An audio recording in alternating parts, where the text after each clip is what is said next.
అడుగు పెట్టనీయం. ఇది భూమా అఖిల ప్రియ అల్టిమేటం.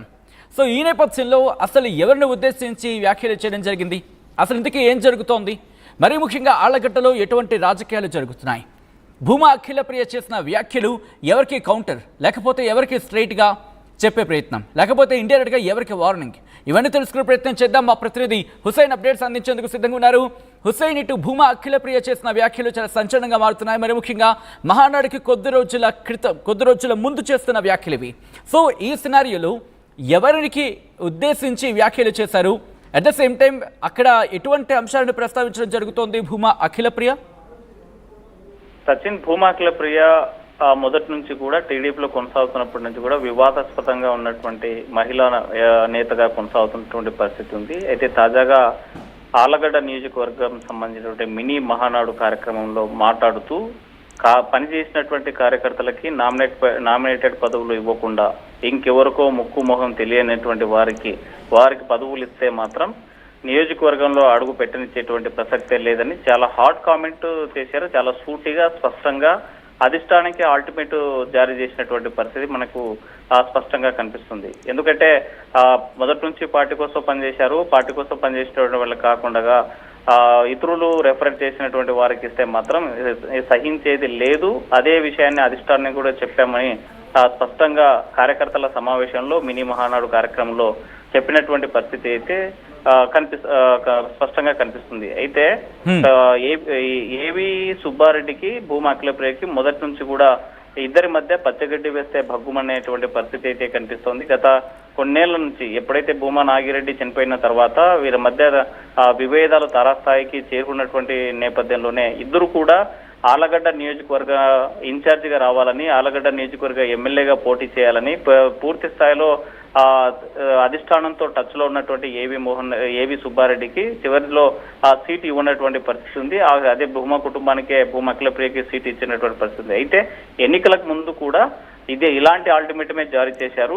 కూటమి నేతలు కలిసి పోటీ చేస్తున్నటువంటి పరిస్థితి ఉన్నటువంటి నేపథ్యంలో ఏవి సుబ్బారెడ్డి అనేటువంటి వ్యక్తి అసలు స్టేజ్ మీదకే పిలవడానికి వీలు లేదు అని ఆ రోజు కూడా ఇలాంటి హాట్ కామెంటే చేసి డైరెక్ట్ అధిష్టానానికి అల్టిమేట్ జారీ చేసినటువంటి పరిస్థితి. ఆ నేపథ్యంలో శంకారావం కోసం చంద్రబాబు నాయుడు వస్తున్నటువంటి నేపథ్యంలో ఏవి సుబ్బారెడ్డి ఎక్కడ కూడా అంత పెద్ద సభలో కనిపించినటువంటి పరిస్థితి తాజా కనిపించింది. అయితే ఆళ్లగడ్డ అంటే భూమా కూటమం, భూమా అంటే ఆళ్లగడ్డ అనేటువంటి స్థాయిలో ఆళ్లగడ్డలో రాజకీయాలు నడుస్తూ ఉంటాయి. ఈ నేపథ్యంలోనే ఇటీవల కాలంలో కూటమికి సంబంధించినటువంటి నేతలు కావచ్చు, లేకపోతే అదే పార్టీలో ఉన్నటువంటి వాళ్ళకి కింది స్థాయి వాళ్ళకి ఏవి సుబ్బారెడ్డి రెఫరెన్స్ చేసినటువంటి వాళ్ళకి ఏమన్నా పదవులు ఇవ్వబోతున్నారా అనేటువంటిది సమాచారం ఉన్నటువంటి నేపథ్యంలోనే ఇలాంటి హాట్ కామెంట్స్ చేసినటువంటి పరిస్థితి అయితే స్పష్టంగా కనిపిస్తుంది. ఒకటే అక్కడ కూటమి నేతలైనా సరే, లేకపోతే ఏవి సుబ్బారెడ్డి అదే వర్గానికి అదే పార్టీలో ఉన్నప్పటికీ బోండా ఉమాకు వియ్యంకుడు అయినప్పటికీ పై స్థాయిలో ఉన్న తను పైరవీలు చేస్తూ పదవులు తీసుకోవడానికి అనేక రోజుల నుంచి ప్రయత్నాలు చేస్తున్నా కూడా అధికారానికి వచ్చే సంవత్సరం గడుస్తున్నా కూడా తన ఆధిపత్యాన్ని కొనసాగించుకునేందుకు తన హవా ఎలాగైనా సరే పట్టు ఆళ్లగడ్డ నియోజకవర్గంలో నిలుపుకోవాలనేటువంటి నేపథ్యంలో ప్రయత్నాలు చేస్తున్నటువంటి పరిస్థితి ఇన్నర్ గా కనిపిస్తున్న పరిస్థితి. అయితే నిన్న జరిగినటువంటి హాట్ కామెంట్ చేసి డైరెక్ట్ గా అధిష్టానానికి అల్టిమేట్ జారీ చేసినటువంటి భూమా అఖిల ప్రియ ఒకవైపు జనసేనకు సంబంధించినటువంటి నేతలకు సంబంధించిన వారికి పై స్థాయిలో సంబంధించిన వారికి పదవులు ఇస్తే ఆ నేపథ్యంలో కామెంట్ చేశారా, లేకపోతే ఏవి సుబ్బారెడ్డికి సంబంధించినటువంటి వ్యక్తులకు నామినేటెడ్ పదవి ఇస్తున్నటువంటి నేపథ్యంలో హాట్ కామెంట్ ఇలాంటి వ్యాఖ్యలు చేస్తారనేటువంటి మాత్రం పెద్ద ఎత్తున చర్చ జరుగుతున్నటువంటి పరిస్థితి ఉంది. మొదటి నుంచి కూడా ఏవి వర్సెస్ భూమా అఖిల ప్రియగా కొనసాగుతున్నటువంటి పరిస్థితి ఉన్నటువంటి నేపథ్యంలో ఏవి వర్గానికి ఏవికి సంబంధించినటువంటి వారిని ఉద్దేశించి ఈ కామెంట్స్ చేశారని పెద్ద ఎత్తున చర్చ జరుగుతున్నటువంటి పరిస్థితి అయితే స్పష్టంగా కనిపిస్తుంది. కానీ భూమా అఖిల ప్రియ మాట్లాడినటువంటి సందర్భంలో స్పష్టంగా మనం క్షుణ్ణంగా పరిశీలించినట్లయితే ఎవరికైతే ముక్కు మొహం తెలియనటువంటి వ్యక్తులకి మీరు నామినేటెడ్ పదవులు కట్టబెట్టి మా ప్రమేయం లేకుండా ఇచ్చి పంపిస్తే మాత్రం నియోజకవర్గంలో అడుగు పెట్టనివ్వము అన్నారు. అంటే నామినేటెడ్ పదవి తీసుకొని ఆళ్లగడ్డకు వచ్చేటువంటి వ్యక్తిని పెట్టనివ్వమన్నారా, లేకపోతే అధిష్టానము మమ్మల్ని కాదని ఇక్కడ ఉన్నటువంటి వారికి పదవులు ఇస్తే అధిష్టానాన్నే అల్టిమేటం జారీ చేశారనేటువంటిది స్పష్టత రావాల్సింది. ఏదేమైనా అల్టిమేటం మాత్రం ఇది అధిష్టానానికి మా ప్రమేయం లేకుండా మేము మా కన్సర్న్ లేకుండా ఎలాంటి పదవులు ఇచ్చినా సరే సహించబోము అని సూటిగా డైరెక్ట్ అధిష్టానానికే అల్టిమేటం జారీ చేసినట్టు పరిస్థితి అయితే స్పష్టంగా కనిపిస్తుంది. అయితే స్పష్టంగా పదవులు ఇచ్చిన వారికా లేకపోతే పదవులు తీసుకున్న వారికే అడుగు పెట్టనివ్వండి అనేది మాత్రం భూమా అఖిలప్రియ క్లారిటీ ఇవ్వాల్సినటువంటి పరిస్థితి అయితే ఉంది. ఏదేమైనా అంటే ఇటు భూమా అఖిలప్రియ చేసిన వ్యాఖ్యల తర్వాత ఇటు టీడీపీ అధిష్టానం నుంచి కావచ్చు, లేకపోతే టీడీపీ నుంచి కీలక నేతలు ఎవరైనా భూమా అఖిలప్రియతో కాంటాక్ట్లోకి వెళ్లే ప్రయత్నం జరిగిందా, కమ్యూనికేషన్ జరుగుతుందా, మాట్లాడే ప్రయత్నాలు జరుగుతున్నాయా? క్లారిటీకి సంబంధించి ఇటు భూమా నుంచి అంటే భూమా అఖిలప్రియ నుంచి కావచ్చు, లేకపోతే ఇటు టీడీపీ నుంచి కావచ్చు, క్లారిటీ వచ్చే అవకాశం కనిపిస్తోంది ఇక్కడ?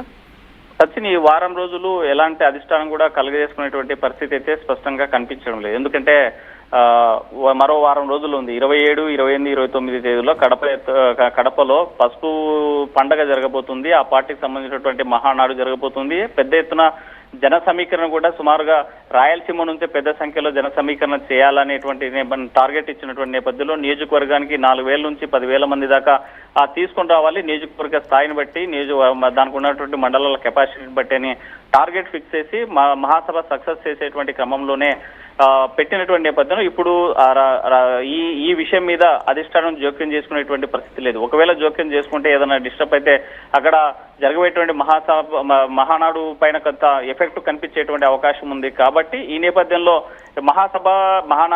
మహానాడు అయిపోయే వరకు ఈ విషయాన్ని కలుగజేసుకునేటువంటి పరిస్థితులు అయితే కనిపించడం లేదు. సో ఈ మహానాడు కంప్లీట్ అయిపోయిన తర్వాత అధిష్టానం మరి ఎలాంటి నిర్ణయం తీసుకుంటారనేటువంటి చర్చ మాత్రం పెద్ద ఎత్తున ఉమ్మడి కర్నూలు జిల్లాలో కొనసాగుతుంది. సచిన్, రైట్ హుస్సేన్, మొత్తంగా అయితే మాత్రం భూమా అఖిలప్రియ చేసిన వ్యాఖ్యలు సంచలనంగా మారాయి. ఇక్కడ భూమా అఖిలప్రియకు సంబంధించి కొన్ని అంశాలను భూమా అఖిలప్రియ ప్రస్తావించారు. ఆళ్లగడ్డ ఎమ్మెల్యే భూమా అఖిలప్రియ సంచలన వ్యాఖ్యలు చేసిన అంశానికి సంబంధించిన బ్రేకింగ్ న్యూస్ చూస్తున్నారు. మినీ మహానాడు వేదికగా టీడీపీ అధిష్టానానికి అఖిలప్రియ అల్టిమేటం జారీ చేశారా అంటే అటువంటి చర్చ జరుగుతోంది. తమకు తెలియకుండా ఎవరికైనా పదవులిస్తే ఆళ్లగడ్డలోకి అడుగు పెట్టనీయమంటూ వారణగిస్తున్నారు భూమా అఖిలప్రియ. భూమా కుటుంబం కోసం పనిచేసిన వారికి పదవులు ఇప్పిస్తామంటూ కరాఖండిగా చెప్పుకొచ్చారు ఆమె. ఇక మొదటి నుంచి పార్టీలో ఉన్న వారికి మాత్రమే పదవులు ఇవ్వాలంటూ చెప్పుకురావడం ప్రస్తుతం సంచలనంగా మారింది. ఈ నేపథ్యంలో భూమా అఖిలప్రియ ఏమన్నారు ఇప్పుడు చూద్దాం. తీసుకుపోయి ఫస్ట్ నుంచి పనిచేసిన వాళ్ళకి, పార్టీకి అంకితమై ఉన్న వాళ్ళకి, మాకు అంకితమై ఉన్న వాళ్ళకి తప్పకుండా పదవులు వచ్చేలాగా మేము చేస్తామని చెప్పి కూడా సందర్భంగా నేను మాటిస్తున్నాను. ఉదాహరణ శ్రీకాంత్ అన్న పార్టీకి కానీ కుటుంబానికి కానీ చాలా వరకు ఫస్ట్ నుంచి అండగా ఉన్నాడు. నేను లోకేష్ దగ్గరికి శ్రీకాంత్ అన్నని తీసుకుపోయి ఫస్ట్ నుంచి అన్న చేసినవన్నీ కూడా ఒక ప్రొఫైల్ తీసుకుపోయి లోకేష్ అన్నకి ఇచ్చినాం, చంద్రబాబు నాయుడు గారికి ఇచ్చినాం. కానీ అదే